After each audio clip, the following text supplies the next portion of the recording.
So Anthony's been in the restaurant business for a long time. Longhorn, Del Frisco's, Bird Call, Yeah, missing probably some. it's all good. A lot of COO roles in running those businesses, and then stepped into the CEO role at Bartaco in 2021. And since then, you guys have, what, 19 to 30 19 to 36. to 36 locations. So they've really blown up. And it was funny because, I've known these guys. I used to live in Stanford, and I knew the Stanford location. And then I was on a trip with my wife, 2 trips, and we went to Tampa and Charleston. I didn't know you guys were out of the Northeast. And I ran into these beautiful, stunning Bartaco locations in like the trendiest neighborhoods of both of those areas. And I was like, and they were jam packed. I'm like, holy shit, how are these guys scaling in a way where they have that trend, right? They don't feel like the big box. So it made me really interested and want to reach out to Anthony and have him tell his story. So that's kind of what Great intro. inspired me. Appreciate that. Yeah. So I guess my first question for you would be, if we didn't know anything about Bartaco, what are you trying to do with your customers? What are you trying to make them feel? Why should they care about you guys? Great question. I mean, it's really what the brand was started off for. When we started the brand, it was in like a little teaser video, so probably a little bit of a repeat for you guys, but we didn't know it was gonna be a restaurant. We just started with what we wanted to feel like. We wanted to feel like an escape. We wanted to vibe. We wanted to feel familiar, but not like 100% like you knew what was happening to the music and the feel. We thought it was gonna be a surf shop to start off with. And then we're like, well, surf shop would be cool if it had beer. And then that turned into, well, it'd be even cooler if it had a bar. And then before you know, we're like, well, what if they had tacos? Like, this is actually called a restaurant. It's not a surf shop anymore. But we took this like inspiration from Uruguayan surf culture and South Carolina or Southern California surf culture. And the goal was to feel like you walked into someone's beach house. And we get this compliment a lot, like, oh, I feel like I walked into someone's beach house. I'm like, that's the best compliment I ever get. So for us, it's more about like a vibe and an escape. We don't have TVs in the restaurants on purpose. We want people to interact and be social. It's a spot of gathering. The food is always important, but it's a byproduct of what we're really trying to go for. So we sell fun, not tacos. It's all about the vibe. That's what we talk about. And we spend a lot of time talking more about that almost than we do our food. How do you distill that down into a handful of things? Like, how do you actually action that in a business? Because it's easy to talk about a feel, but like, Sure is. you can really feel it when you walk in. So Yeah, I mean, we literally, there's 2 ways to do it, right? There's always systematic things you put in place in any business to make sure things are consistent. That's a huge part of the restaurant business. So we have things that we check routinely to make sure that the music is right and the ambiance is right. And I personally spend time, I listen about 1,000 songs a week to update our playlist customized. Like, it's not an algorithm. you do? We don't use technology. It's 100% custom done. Work with a company that literally it's all we do because we want it to be absolutely perfect any moment you walk in. Like, I believe you walk in, if there's one bad song play, immediately you're triggered off. It doesn't feel like it's wild, but it's like we have these little tiny things that we're fanatical about that most people just kind of say, it's fine. And with our team, honestly, like, we celebrate more about the guest experience than we do anything else. Like, every day I get every review from every restaurant, publicly and privately, emailed to me first thing in the morning. It's the first thing I read. I read every single guest review from every single restaurant every single day. There's not one that I miss. We have to respond in 24 hours, but we spend more time celebrating the successes of that. And like, hey, this was fun. We have an email chain going with our team right now where we want to actually see videos of how you're throwing the party at your restaurant. We spend more time on that than we do worrying about, the food coming out of our expo window or like the beer being poured out of the bar. Right. Because to me, that's stuff that's fun. That's differentiating. 100%. So you've worked at a lot of great companies. Thank you. What led you to make the decision to say, I'm going to spend my time building this business? I've done everything from fast casual to Michelin dining and everything in between. I started my own company. I worked in big box corporate, and seeing this company, it's like the culmination of my career. Like, everything I've done exists in this world. I'm like fanatical about food and beverage and fresh and products. The experience of the guest is so high. The brand, I think, has just got like great legs, and it's kind of a cool concept. It's fun. So to me, I was like, it's another challenge. I hadn't done anything like this before in my career. And I like every move I've made has been like, what have I not done? I'm gonna try something new. Probably get bored too easily, I guess, part of me, but it's been great. I've been able to really use a lot of the things I've learned in my career kind of all in one spot, which is pretty cool. So what early experiences shaped how you believe you should run a restaurant? Story is crazy. Like, my grandfather's my mentor, and he ran a small TV appliance shop in upstate New York, like super blue collar. I remember going out to dinner with him when I was super young, and everywhere I went, everybody knew him. Like, we'd walk in and it was Mike, everybody shook his hand. Like, little kid, you look at him like he's the coolest guy in the world. And I always remember that feeling when I was young. And I said, my parents still joke to this day, like when you were 6, said you're gonna open a restaurant. Like we thought you were nuts because I was 6. I would eat nothing but like chicken fingers and mac and cheese. Like you're not opening a restaurant. This is a terrible idea for you. And my first job was in restaurants and I never stopped. It was just something to me. Something about the feeling that you get, like, so many things are transactional. Right? You go in, you buy a shirt, transactional, you leave. To me, this business is all about how you make people feel. And that feeling I had when I was a child, looking at my grandfather and knowing, like, making him feel like his dollar was more than his dollar was always fascinating to me. So I've always been kind of obsessed with the value of a dollar to a consumer. Like, how do you make it feel higher? I think in the restaurant business is the coolest way to do that. So when you guys have grown from, 19 to 35 locations, a lot of companies will lose that essence of why they're great. What have been the handful of things that you guys have put in place to not lose it? Yeah, it's crucial. I was just talking with somebody earlier, just saying that the inflection point in restaurants from like 20 to 50 is really challenging to not lose like your soul and your character. And we've strategically tried to pull in a lot of local elements when you design. We've changed the designs completely. Like we went in Charleston, that building it's from 1896, original rafters in the ceiling. The side, like the brick is literally there from 1904. We pulled all reclaimed steel from all around Charleston to build our bar. We really try to take each location as a new challenge, that it's like our first. Think about the first product we built, or the first, when we opened our business, what our vision was, or the first restaurant we opened. We look at every lens that same way, is that it's not our 35th, it's our first. It's our first of this kind. And doing that really started to make our locations feel unique. When we were growing from like 10 to 20, it started to look a little similar. The art was different, but like it was blue and white and the chairs were the same. And that's how you can get stale really fast. So we've really taken an approach of how do we continue to evolve the brand and evolve with our consumer. We do a lot of data studies on our guests, and we realized that our guests have actually grown up with us. 15 years ago when we started, they were double income, no kids, or not married, and they were out drinking late, and like our bars were cranking at 1 a.m. And now our mix of families have gone up. But we've seen people that 15 years ago were drinking to 1 a.m. now have kids, and now they're coming out with their kids and their family and their husband or wife. And you have to evolve with them. Otherwise you can either lose that clientele and consistently reinvent yourself. So we always have talks. There's Kat Cole, if you know the name, she's the CEO of AG1, but she has a thing called I forget what she calls it now, but she says every Sunday, she's like, the person you admire the most, what would they do if they took over your company today? And we have those conversations once a month. We actually have a once a month strategy meeting where we say, if we all walked in this job today, ignore everything we know about the brand, what would we do different? What would we change? What are we not doing? And it's a fascinating exercise. It's hard to get your team to not take off like the Bartaco for a day. But when you do it, it's amazing the things come up with. Some of the best innovation we've had is from meetings that we. Is there consistent takeaways or things that you're like, these trends keep popping up?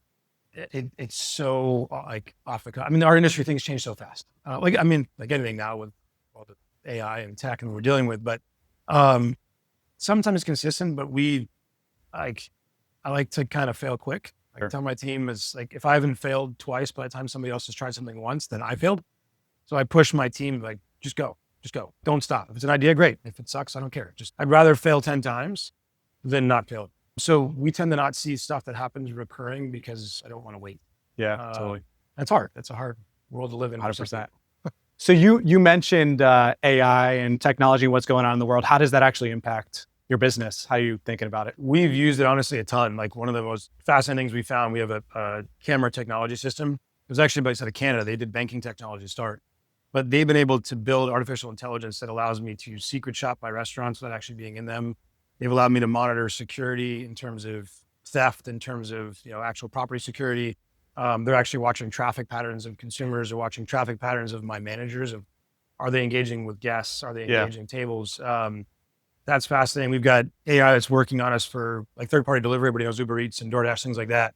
We have systems that actually monitor that because they've got some restrictions that will actually turn you off when you don't realize. So we've got AI restrictions to actually monitor those. We have AI bots that help us predict weather, like and monitoring like fluctuation of sales and labor. I mean, it's coming fast and furious. The restaurant business is very far behind everybody else. But we're a tech forward company. So like we're like kind of early adopters of a lot of this stuff, which has helped us get in kind of in bed with a few good companies like this. But I found that usually like the CEOs are big thinkers. And so they're thinking about that stuff and they're embracing AI and they're like searching for it. They're like, how do I do this? but a lot of other people throughout the business are not. Yeah. Right. And so they can't digest that getting jammed down their throat. So how do you actually get people excited and taking bite-sized chunks off of it? Great question. I actually just talked to my VP marketing this morning. We're doing an exercise where I went to all my department leads and I said, if there was an exercise that you do every week that you could take off your plate, that's mundane, that would you ever think about, be done perfectly every single week, that would allow you to put more time into growing the business, what would that item be? I have them all write it down. When they came back, I went out and I'm like, we're going to find AI to do it for it. And the first 3 times we did it, like, that's actually kind of fast. Like they don't realize the scope of what it can do and how honestly easy it is at this point. So we're continually having these conversations, what things can be automated. And we've actually, it's crazy. When I started in 2021, our G&A headcount was 68 or 69 people. We've double sized the company. I'm down to 48. Wow. And we've done that. Now, part of it we've trimmed just to be lean, but part of that we've been able to use technology where it's so much is automated now that some of those mundane jobs don't need to be around. And it's a double-edged sword, right? Because it's not that I want to be losing people, but when you can be more efficient, I can scale at that a lot. That allows me to put that money elsewhere in the business. Yeah. That's been really helpful. So what is, as you guys grow the business, I'm sure a lot of people are going to be trying to grow. What's the most misunderstood bottleneck in scaling a restaurant brand? People. It's really hard to convince people to stay at a restaurant. Hmm. I mean, the average turnover in the industry is 115%. It's a lot. Like, I mean, think about it. Like 115%, like you basically lose your entire team every year. Damn. We are fortunate, I knock on wood, that we are below industry average. But when you think about that, that's a massive expense. It's really challenging. When you've got your staff that's supposed to produce a consistent product for your consumers that basically leaves every year, that's the hardest part. And COVID decimated our industries. It did a lot of them, but like the restaurant business got crushed. We lost Sure. a third of our workforce. And you look at the trends, it's starting, we're almost back to pre-COVID levels. But it's really hard to get people to take this career as something you can really do long-term. They see it as like a bridge. Like, hey, I'm going to be a server until I find my real job, as they say. So being able to create a good culture when people are only there for a year, it's really hard. And that's like the biggest challenge I think that we have over anything else. How do you do it? Our senior leadership and our area directors and our GMs are exceptional human beings. They really are. Like, they're the lifeblood of our business. We have amazing tenure there. We have that level. We have, like, our average tenure is like 7 years. So it goes way up. And they carry a lot of the brunt, and they really do. I've got 2 of them sitting in the back of the room. They're doing this for me, but like, these are the guys that make it happen. It's a waterfall effect, but we've got those guys setting the standard all the time. No matter who comes underneath them, they're modeling the way, but it's not easy. It's the hardest job out. So, as a company is trying to grow, again, you're trying to be focused, but not have distraction and shiny object syndrome. What are you guys trying to be the best at? Like, in your space, where are you incredibly focused as you grow the business? We're trying to be best at not being a traditional restaurant. What I mean by that is, like, everybody talks about restaurant loyalty. You're all probably in some loyalty program, whatever it is. And everybody they just kind of carbon copy the next guy. And we try to be the best at thinking differently about things. And that lens is always to the guest. A lot of restaurants and brands are putting investors first, they're putting employees first. And our employees are vital, but I can't have an employee without a guest. You always forget that. Like, these cultures are saying, like, we're employee first. We always think about our employees, and we always take that feedback, to heart. But if I don't have any guests walking in the building, I can't staff it. So everything that we do is through a guest lens, and we actually really talk through that and more intently than most. I think we always want to be a little bit different. I don't want everybody to say, oh, you took after this brand. I want people to say took after us. If we were like looking inside of your leadership team in a leadership team meeting, all of us and like the fish bowl, what would be surprised that you guys are talking about? Oh, that's a really good question. Surprised talking. We actually talk a lot about what we hate about other brands in our senior leadership. I know it sounds really weird, but like, I find more power in what you don't want to be than what you want to be. I think so many brands go out and say, I want to be this, and I want to be this, and I want to be this, and I want to be this. And you start to pigeonhole yourself in a certain regard, especially in my business. I think we get really clear on what we don't want. Like, we will go in and say, did you see that awful email that so-and-so sent? And it's like, it's not to bash anybody. It's more of like, we never want to do that. Or we'll see an article that somebody, Zelda, look how great this brand is. I'm like, we never want to do that. I think for us, it helps us keep guardrails. Like I use the expression a lot with my team. I give you guardrails, not lanes. So like we have guardrails on a highway. It's a 10-lane. They can drive any lane they want, any direction they want, but they know like this is you just can't go outside of these.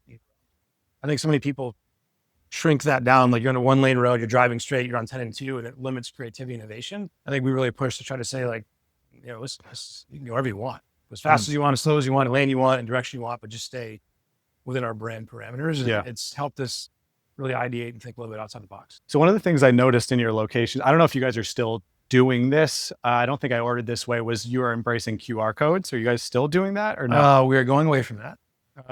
Okay. It's a very, very sensitive topic. Oh man, I hit the nerve. No, it's good. You, I mean, it's honestly, it's really, listen, during COVID, as everybody knows, when COVID broke, it was impossible to get good food. Like the consumer's palate went to shit because people were used to getting cold food delivered that was an hour late, that was prepared it was awful, like everybody. And coming out of COVID, restaurants couldn't get staff. They couldn't open. I mean, I'm sure all of you experienced it somewhere where you couldn't walk in because you didn't have enough staff to cover it, or the food took forever because you didn't have staff. And everybody was utilizing that point QRs just to see it. There was a PDF and you were zooming in and trying to look at it. It was a night. And we partnered with a company, a startup called One Nine. Their biggest client had 3 restaurants. At the time, we had 20. And we said, listen, we're gonna partner with you, and we'll sing your name from like the mountains, but we're gonna like beat you up because this is right. And we figured there's a way to use QR dining. And coming out of COVID, it made sense. People were uneasy, like, can I talk to you? Can I shake your hand? No one knew what the hell was going on. So out of COVID, we did it, and we came out like a rocket ship. Like we were 98% staff where the industry was like 60% staff. We were growing sales, and it was insane. So we leaned into it. And 18 months in, we should have pivoted, and we did. We failed. We said, wait, this is really taking off. I'm like, let's double down on this. This is the future of the industry. And we fucked up. It was the wrong decision. And we realized that. And we're licking our wounds a little bit for it. Fortunately, we have some really loyal guests that gave us some grace. But I was talking with someone earlier, like we brought servers back to a restaurant. We're keeping the QR because some people do enjoy it. A lot of like the Gen Z crowd really enjoys it. Some people that are in and out really quick, it's nice to say I can walk out, but we don't want it to be a mandatory. So we're actually recreating our entire tech stack right now to go back to what's called a hybrid model. You have a server, or you can use QR, you can use both at the same time. But it's been a very big discussion point for the past 18 months. What told you guys that it was not working? Consumers. I'm reading the reviews every single day, talking to, I go out and like, it was one way or the other. It was, oh my God, I love this. This is the smartest I've ever seen. Or it was like, I hate that fucking QR thing you guys have. Like there was no in between. People either loved it or they hate it. There was no one else like, it's okay. And we do a ton of like Gen Pop survey, a ton of surveys of our existing clientele. We're constantly back finding and pulling information. The more and more we learn, like this doesn't make sense. Yeah. So I picked a region and we said, let's just see what happens if we flip this. And we flipped it, and it was almost instant. Our sentiment went through the roof. Mm-hmm. And I said, this is, we got to make this change.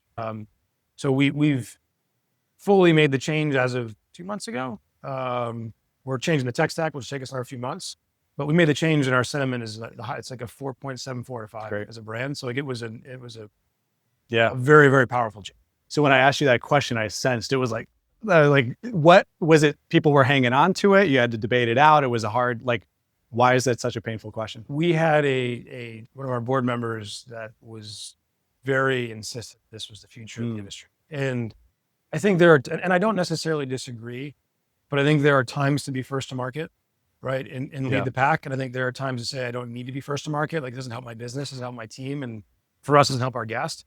And we got to that point where like, it was not good for our guests on the whole side. It was not good for our team. And there was a battle of, like we all battled our boards for certain different things. And it finally was like, okay, this is what we need to do, then we need to do it. And that was a very, very long battle. So CEO is you get presented tons of opportunities, right? You could probably a lot of shiny objects out there. So you've got to learn how to say no, right? When is the last time you had like a hard no that people are trying to push on you? Every day. I believe like every yes is a no.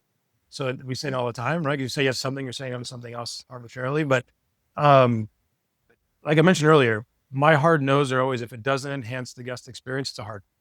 I don't care what it is. Like it could be the best thing for my bottom line or for something, like if it doesn't enhance the guest experience right now, because I think it's so important with the volatility of our industry and the economy right now, if it's not making the guest experience better, then it's not worth it. How much does that come up? Like literally every day? Every day. Yeah. Every day. Does your team start to like resent you for it, or? No, I mean, because They I tell them, I had a call this morning with my executive team for operations, and I told them, like, just as a key reminder, I tell them all the time, like, if it's not making our guest experience better, Right. I don't want to hear about it. Don't bring it up in a call. Don't talk about it. Don't waste your time. It's not important. I mean, that's the business we're in. I'm in the business of making guests happy. If my guests aren't happy, the business is gone. It's Interesting. irrelevant. So saving, 100 basis points in the bottom line that doesn't help my guests, that's going to be gone. Yeah. I'm not going to get that back. So it's not worth it. I'd rather spend the money today to get it back. So that seems like a big thing you're focused on, a big like principle. Are there other principles where you're like, it's non-negotiable? It's got to be That's one. about this. That's Just it. one. I mean, we're here to serve our guests. That's the job of my business. Other than anything else, we serve those that pay us. They're the lifeblood of what we do. So How big is your leadership team? How many people report to you? to me, 7. If I asked them in a room that you weren't there what your style was, what would they say? Firm and fair. Yeah. Firm and fair. Say more. How? What's that? How would you? I mean, my team can discredit me. Feel free, guys. Throw your arms up. But I mean, I want to give them the autonomy and again, the ability to get innovative. And I hire smart people to do the job. I don't want to micromanage them. It's the shitty way to run a business, in my opinion. Yeah. Like, I hire really smart people to do smart things. But at the same point, I'm going to be really firm and fair on what I expect. Like, I'm very clear. Like, this is what I expect of you. This is what good looks like. And if we're above that, life is good. You've got free reign. If we're below that, let's talk. I'm not, going to berate them for one miss. It's like, let's talk about it. Why did we miss? What's going on? And if we continue to miss, it's like, guys, this is the standard. Like, and we have an internal mantra that we focus on the 1%, not the 99. So most people will get, 99% great feedback and say, I'm winning. And we look and say, no, we have 1% bad feedback. We're losing.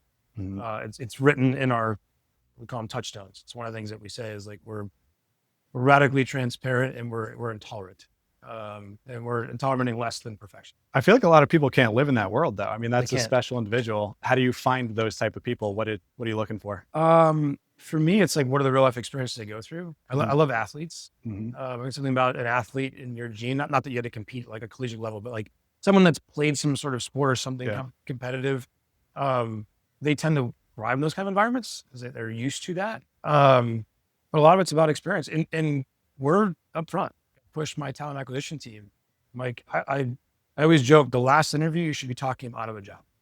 Like anytime I interview somebody, if I get to be in the position, I try to talk them out of the job. Literally. So I'm like, I tell them everything because everybody sells rainbows and butterflies. This job is great. The company's great. And then they get in like, oh, what the hell did you sell me on? This is a disaster. And to me, I'm like, no, here's all the shit you're going to deal with. And if someone looks and says, I like that, I'm like, okay, great. Now I'm going to sell it. But I don't want a rose-colored glasses and tell them it's going to be rainbows and butterflies, because it's not. I mean, no job is all the time. There's great moments and we celebrate them. We have fun. But the reality is, jobs are hard. And being a leader in industry and growing a company is really hard. So we want people that want to fight, want to grow. And if they don't, I'm fortunate we have a really good core of people that slowly start to push them out. And my team is vocal. Like we've heard this, Dan's not going to make it. You should probably just take care of it now. And sure as hell in like 3 months, like, oh, Dan got with himself. Make it. But that's a big part of the culture that we tell them, like, hey, if you like that kind of environment, then this is a spot for you. But people still enjoy it. But it is hard. It's hard. So you said you don't want to micromanage, and if it's working, you're good. When you're looking at people, how do you objectively know it's working? Is it numbers? Is it priorities? Is it intuition? Like, how do you know? I mean, there's two things. Like one, I still think a lot of our industry is so like, it's a gut feel. I mean, when you walk, I mean, you probably all experience it. Like when you walk in a restaurant, something, and it's running well, something just feels right. Like you can't explain it, but you walk in, you're like, oh, place is clean. It feels good. The staff is happy. Like there's just something about, I can walk in one of my restaurants and within 5 seconds, I know if it's going well or going, it takes no time. I think that's a big part of it. But other than that, when we roll stuff out, I just tell them, like, what does success look like for you? And if I don't agree with what success looks like, I just challenge them. If I don't think you're pushing yourself hard enough, let's go a little bit beyond that. We had a big company conference 2 years ago, and we practiced what's called Kaizen. It's a Japanese philosophy of getting 1% better. We always use that. Like, it's okay. This is where you think you can be. how do you get 1% better like in perpetuity so that we can Yeah. continue to move forward? And I think a lot of my team has done a great job adopting it. Rarely do I have to say, you're not pushing yourself hard enough. I always do just to, give them a nudge, but I think it's important that you just you're constant with your expectations. Yeah. How much time are you spending recruiting? I mean, you have 7 people, so hopefully we're not turning them over. No, no. How much time are you spending looking for the right type of people? Like personally? Yeah, personally. I always look like, Yeah. I find a good employee here, I'm dropping a card. I mean, this business is forever looking for the best people. Like we used to always joke, find a good person, find the job for them. If I met a good person, it's like, we'll figure out what you're going to do. Just come over here and hang out with us for a while. But I mean, outside of that, not much. Like I've got an amazing chief people officer that does an incredible job pulling in great talent and dealing with those things. Totally. I'm not typically too involved in it. But I'm always looking for great people. So you spent a lot of time in COO role and moved into the CRO. What did you have to unlearn from your previous roles moving into this role? As a operator at heart, that I can't be an operator at heart all the time. As a CEO, that I have to let the team run. I mean, that was the hardest part for me, especially in this business. Like I grew up as an operator in this business. It's what I was really good at. So having to relinquish that and let somebody else do what was kind of my best trait was hard. But I've got a great team that I trust to get it done. But it's still a challenge every now and again. Yeah. Like what is challenging about it? Like what is actually painful to you? It's just like operations is so natural to me. When I see someone tripping on their feet, I'm like, it's right in front. But you can't grab them for them. They got to learn, and that's just part of growth of their development, of mine as well. So it wasn't an easy transition. I'm still going through it, and it's never going to stop. Yeah. It's always. But I try to routinely ask my team that reports to me, like, what else can I do to better support you? Where am I stopping you from being great? I think that helps out a lot when they have that open communication to let me know where I can better serve them too. Sometimes when you have a really good team around you for the CEO, it feels weird because you're like, what am I supposed to do? And really narrowing down like the top handful of things that you're great at is critical in those moments. Yes. What are those top handful of things you're great at? I think being able to see like the sun through the reeds, like in this business where it's so microscopic, it's like you're in the moment. Like everything we do in this business, you're only as good as your last meal. Everything is on the fly. Like there's not a lot of decisions you get to make and think about for a long time. Like these managers in a restaurant, like right here, and we're all here. They have one moment to decide if a glass breaks, what they're going to do. It's not like that. I mean, we run a business where we buy perishable product for guests we don't know that are coming in, and we don't know what they're going to order. We prepare all these items and we staff all these people and hope someone walks. Like it's the most variable thing I've ever experienced in my life. And everybody's focused on that. And I think I've done a good job being able to connect that with, hold on, let me tell you what this is going to be in 5 years.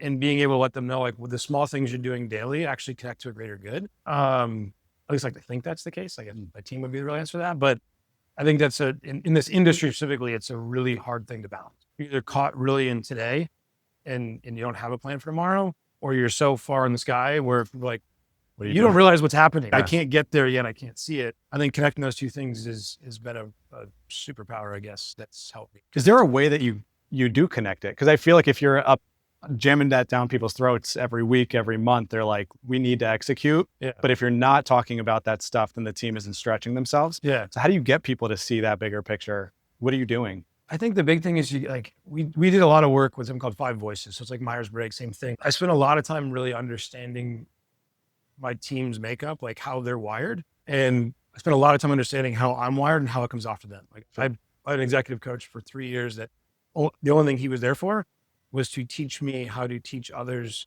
what I need them to communicate effectively based off of how they're like they were wired. And 3 years spent that. And I'd have literally calls every single week, like, hey, I had a talk with Dan. I need to get this to him. It doesn't seem to be working. What am I missing? And they would walk through like, here's how Dan thinks. Here's how he's wired. Here's how you're going through. And that like obsession with that, I think really helped me know exactly how to send the right message at the right time. Because people get on a call and it's like, oh, here's my executive team. Hey guys, we're doing this. And they send this, the North Star goes out, but everybody hears it different. Versus, hey, I'm going to have one-on-ones, all you guys, and talk to you about this in your own language. And then when I say it on a call, they're all interpreting it the same way. I think least in our industry, and probably a lot, people think like, oh, I sent an email to my team, or I had a talk with my team, and everybody understood. They didn't really all understand. They all understand a piece of it. And I spent a lot of time making sure that everybody gets the pieces that they need to get in their own manner. By no means is it perfect. I work really hard on trying to do that. What's the most important hour of your week? Do you have like a recurring thing that you're doing that you're like, there's high leverage here, or is it random? To me, it's Sunday night. Every Sunday night before I go to sleep, I look at my calendar for the week, and that's like, it gets me mentally where I need to be for the week. It lets me know what things to prioritize for the day. That like probably takes me an hour and a half. It's like the most valuable thing to me because it lets me stay organized on top of what I need to be on top of. I think it kind of sets the stage too. Like I walk in each week feeling differently because, as we all know, is whether you're founders or CEOs, like no 2 days or weeks are ever the same. But being able to walk into the week and saying, all right, this is like the 2 things I have to be focused on most this week. If something else falls, I have to be okay with that because these things have to come across the finish line. And I think to me, that's the most vital part of it. Interesting. So if you did look ahead 5 years, what would be a headline that would make you incredibly proud about Bartaco? Headline. For me, it's not like about how fast we grow or how much money we make. It's about the resiliency of our brand. This brand was built during a recession in 2008, 2009, when restaurants were failing. I think for us, we've gone through a recession, we've gone through COVID, we've come out stronger. To get notoriety for how resilient our team is and our brand is, to me, it would be the most incredible thing to get accomplishment for, which I know sounds really strange. It's not like, I don't really believe in ego. So like, I'm not a flag plant of like, I need to be this. Like, I don't really care. I don't need it. My team should get the accolades. But to know that our brand is really resilient is really important to me. What would tell you that's happened? I think we're getting some great relationships with landlords, with vendors, with all these people because of the fact that we're so dynamic and resilient today. I think continuing that as we scale shows that we've solidified, like we're one of the most resilient brands out there. I feel like companies at your size and the hundreds of millions, they are constantly going, and then they kind of hit this ceiling where it's an inflection point of, we got to kind of fork in the road, right? We got to make a decision to go this way or this way. What do you see the next fork in the road being for you guys? I think the next fork for us, going back to what I was saying earlier about who our consumer is we have to decide to double down on millennial and Gen X, which is our primary consumer today, and say, hey, we're going to continue on that path and spend money and dollars and time to go through that. Or are we going to continue, but let some of that fade off and focus on Gen Z and build this company, looking 10 years ahead? That's a really tough, we talk about that a lot. It's a really, really hard one. And they're not parallel paths. They're just very different. Is there a way to do both, or it's like, we got to pick one? There's always a way to do both. We do them, but you got to fish where the fish are, right? You have to kind of say, I'm either this or that. And we all know, we've all seen all the generational studies and all the things we hear.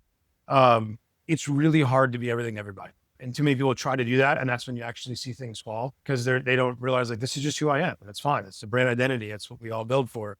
And there'll be a point when that road needs to go left, but we might have to be going right now. And there'll be a U-turn and bumpy road. But that's probably the next big decision we have to make the next 5 years. When we were talking about the role and what surprised you about the CEO role when you took it, you talked about being, the word lonely. Yeah. And I was surprised why you said that. Like, why does that pop into your mind? It's maybe it's self-inflicted too, but when you work, and even as a CEO or a president, there's still a team like that's kind of parallel with you, right? And here it's like, everything that goes wrong is you, everything that goes right is not, which is fine. I don't mind that part, but you don't have as much of a resource out.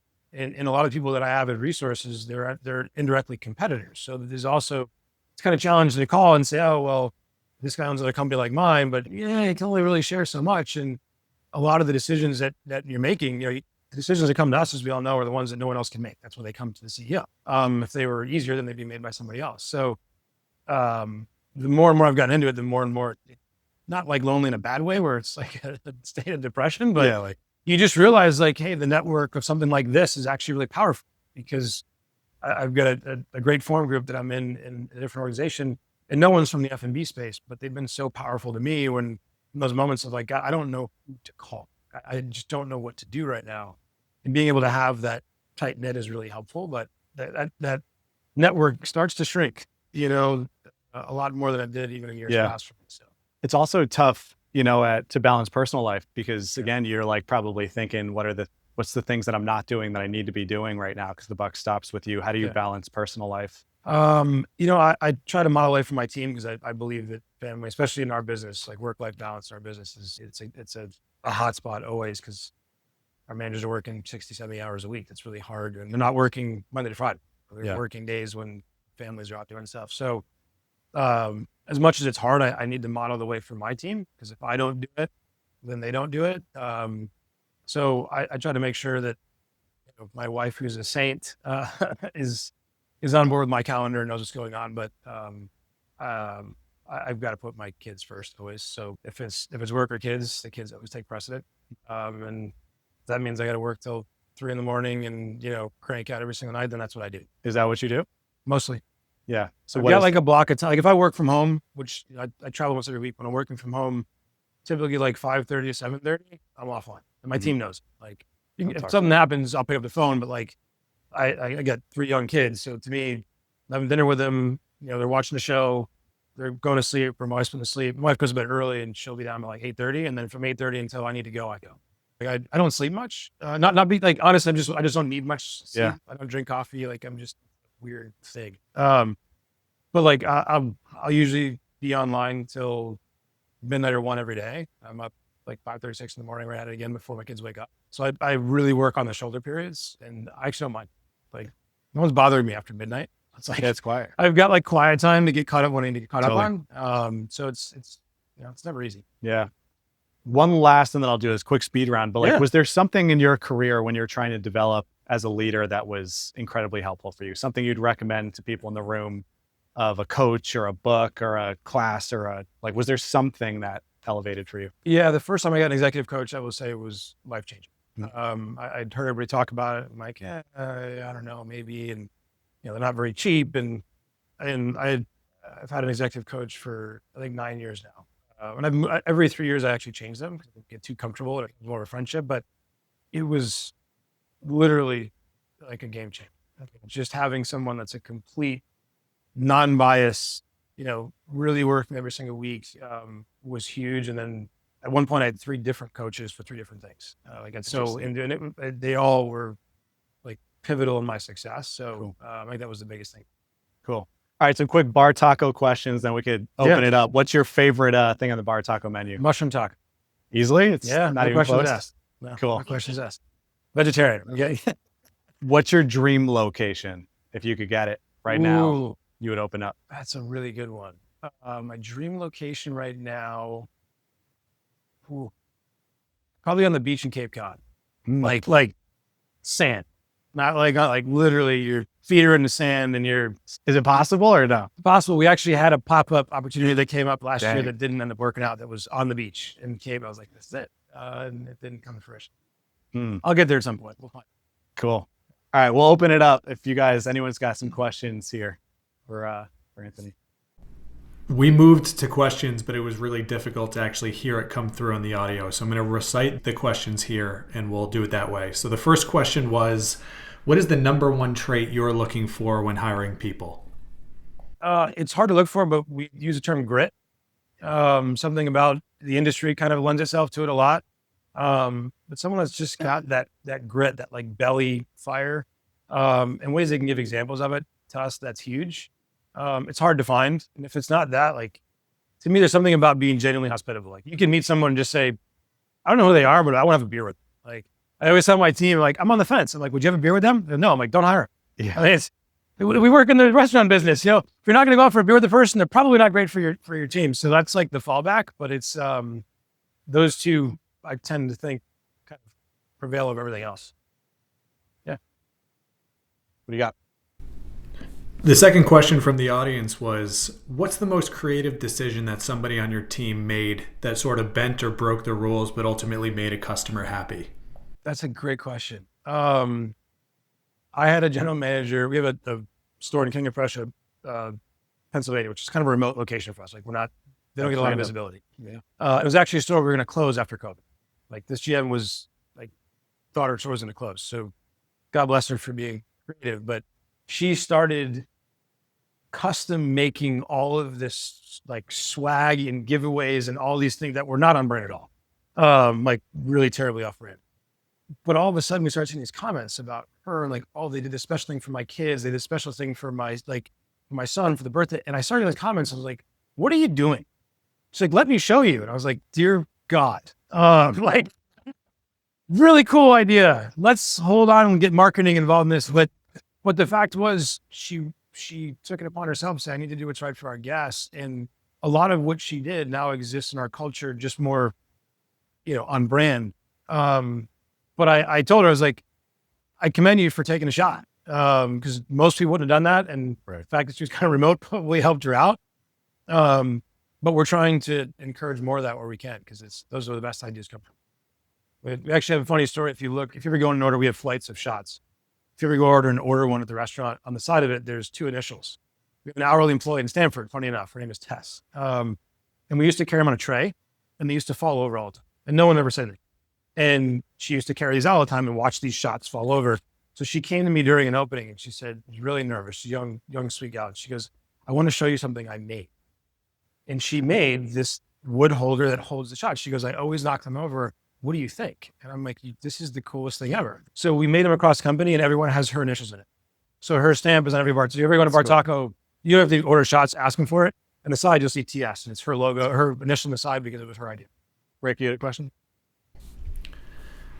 The third question was, everybody says they want to get to 100 million, but you get stuck in 30 to 40 million in no man's land. And you really start to plateau because teams don't want to change. And a lot of the times the people who get you where you're going aren't the ones who are going to get you to that $100 million plus mark. So how do you think about that issue and how do you handle it? Yeah, we talk about it all the time. Like when we first did the QR system out of COVID, we actually saved about $1.5 million in labor by doing it. And most companies would have just pocketed that money. We immediately reinvested in our employees. We had actually at a period of time for 18 months, every salaried person in my entire company had an executive coach. We paid for it. I believe that because a lot of our industry is come and go, or it's a gap to another job, I take the approach with our training team of, it's not just about training to be an employee for Bartaco. It's about training to be a great leader. And we transition a lot of our training and development to be focused on just making you a better leader, a better person. And whatever we can do to do that is what we put more of our energy on. So if someone leaves our company and goes on to be an attorney or a manufacturer or whatever, and they excel, I hope that we taught them something that allowed them to progress in their career. So we shifted a lot in that regard of like, how do we really invest in the individual? Not invest in who we think the individual should be. How do I invest as you as an individual? And we spent a lot more time and money on that over the past 4 years. And I think it's returned really heavily. I mean, our tenure has gone up consistently for the past 4 years. Our salary tenure has gone way up, a lot of money to them. So we're constantly looking for ways to kind of reinvest any capital we can back to the employee, so that they realize this is a long-term place they can develop, or if they go somewhere else, they remember that we're a great place to work before you take your real job, as they call it. Anybody else? Yeah. The fourth question from the audience was, how do you think about the differences between your delivery customers versus the customers that come into your restaurants?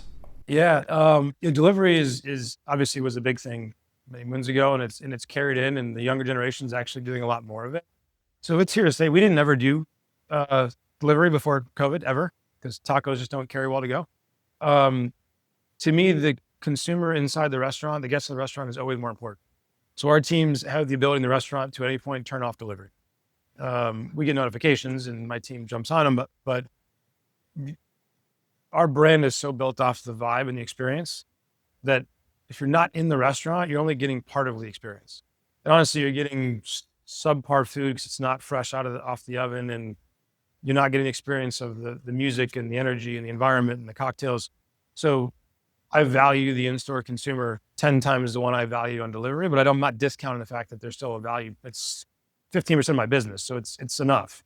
But we spend more and more time on the internal consumer than the external. Yeah, Joe. The fifth question is, how do you deal with employees or leaders that aren't getting along and fighting with each other? Is that ultimately your responsibility to handle, or is it their responsibility to resolve? I mean, I think at the end of the day, right, everything's our responsibility, I guess, technically. But to your point, I get involved with something that's impacting our business. If it's impacting our business or it's negatively impacting the experience in restaurants, then I'm always going to get involved because that's crucial number one. But I think we're fortunate that like our leaders know team chemistry is everything. Like I said, you can feel it when you walk in the building. And they have calls every week that talks about people progression and how we rank employees and where they stack rank. And if there's employees in the bottom, they've got to go. If there's cancers, they got to go. Like we probably to a fault fire fast and hire slow, sometimes to our own demise. But if they're ruining that culture, like it's a zero tolerance. If you've got a sign that someone potentially could be harming the culture that my team tries so hard to build that we think is really important, they're not right for us. I use the expression, I'd rather run short with the right people than staff with the wrong. So I try to cascade the message as much as I can, because I hope I don't have to get involved if they waterfall that down, but there's plenty of times when I have. And you can see it, like the writing's on the wall. Performance starts to slip, and we get employee sentiment every day by location. So we actually can monitor how happy the employees are by location by day. So the employees, every day they clock out, they can rank us on a scale of 1 to 5, and they can write comments. So our team looks at that each day, and we monitor progression. The store's employees are starting to get less and less happy. Clearly, we have a leadership problem. We have a culture problem. And our regional directors get in the restaurants and do a great job turning around pretty quick. The sixth question was, you have 7 direct reports. Was one of those hires that you made one that provided the most leverage and gave you the most time back to really focus forward in your role as CEO? Yeah, great question. The first was actually preliminary real estate selection. It's a huge part of my job. We have an amazing chief development officer that for a while we were doing everything hand in hand. So it was the two of us were touring new markets and looking at sites, even if we're not % sure about them. And it takes a lot of time. I'm like jet setting, seeing 3 states in 2 days and trying to look at 30 locations and being able to have him, like he understood very clearly what things I was looking for. So he was able to go out and say, and he came to me, which was amazing. He goes, let me do some of the dirty work to start. And then I'm going to come back and just show you what's the best. And let's make this quick. And it's been the biggest savings of my travel, which gives me so much time, biggest savings of my time. So that's been a really big one. In terms of, we do a lot of operational KPIs on a weekly basis. And I was the one going through those and sending out all of my red flags. And my head operations now has fully taken that from me. And it's allowed me to now look more at the brand level and not have to get granular as much, which has been huge because that took me hours a week to really kind of dive into that. I think the third thing was I was really fanatical about our social media. Like that was our message to the world. Like I previewed every single picture that went up on social because I was so worried that something was going to be wrong. And we have a great VP of marketing that's like, I hear you loud and clear. Something's wrong, just send me a text, and then that will be fine. But those 3 things honestly consumed 60% of my time, and I was able to offload all of them, and it's liberating. Yeah. The 7th question from the audience was, you talked a lot about customer experience and reading customer reviews every day. How do you get people throughout the organization to action against that feedback and take it seriously? Yeah, we've got a great back-end data analytics program that basically will aggregate like certain trends for us, like word cloud, things like that. So depending on where the confusion's coming, whether it's beverage or food or operations or service, we filter that down. We have a call once a week on Tuesday mornings with our operational team. And that's one of the topics we go through. And then each month, we actually all get together in person. And almost half that meeting is just talking about guest feedback. What are we seeing? What trends are we seeing? Anything new that we don't know about? Anything we need to fix? How are we going to fix it? It's always a topic. And those reviews don't just come to me, they come to the entire company. Like my CFO reads them every morning. I mean, it is a mandatory part of working for an organization. Like I don't care what job you have, you read them because it's amazing. We've had one of the best ideas that I think we've done in a marketing sense this year came from my controller. So people are like, wait, you're who? Like, controller doesn't really think about creative marketing, but she saw something, she's like, hey, this is really cool if we did that. I was like, that's a fascinating idea. Where'd you get that? Well, I was reading the reviews every day and I think this would be a fun way to do it. So it's like it's become part of the culture everywhere. So people walk by like, oh, just that review yesterday in Stanford. Oh yeah, we saw it. So everybody commiserates together as well, but it's always a topic of conversation for us. All right, we'll do one more. Yeah, Josh. The final question from the audience was, how do you handle the menu across all of your restaurants? Is it relatively consistent, or are you changing it by region? It's relatively flat. We're starting to do some more regionalization, but from the consistency standpoint, like we have a lot of, I hate the word checklist, but like standards each day. Like we go through every single item on our entire kitchen and bar twice a day. Before we go through lunch, we go through dinner. The chef walks through and tastes everything, temperatures everything, looks in the walk-in, makes sure everything is right. Like it's a fanatical process. Same thing with the bar. We go through like my beverage director is actually back here and he can speak to it, but like we actually make a margarita, which is our top selling drink, and we take pictures of it to make sure the ice is perfect, the froth is perfect, the color is perfect. We take pictures of things that are like our actual ice wells. You take like that part is like high accountability. And it's not necessarily to be there to say, I got you. It's there because as a manager or as an employee, if I go in and I'm taking a picture of something, I'm like, well, it better be perfect. Cause I don't know who's going to see it, but I want to make sure it's right. Just the psychological piece of that is powerful. Like in the kitchen, we do these, we call them line checks, look at the food. They have to take photos of certain pieces of food. It's again, the psychology of like, I got to double check. So we've created that thing of, it's almost like construction, measure twice, cut once. We kind of use the same philosophy in terms of measuring our quality.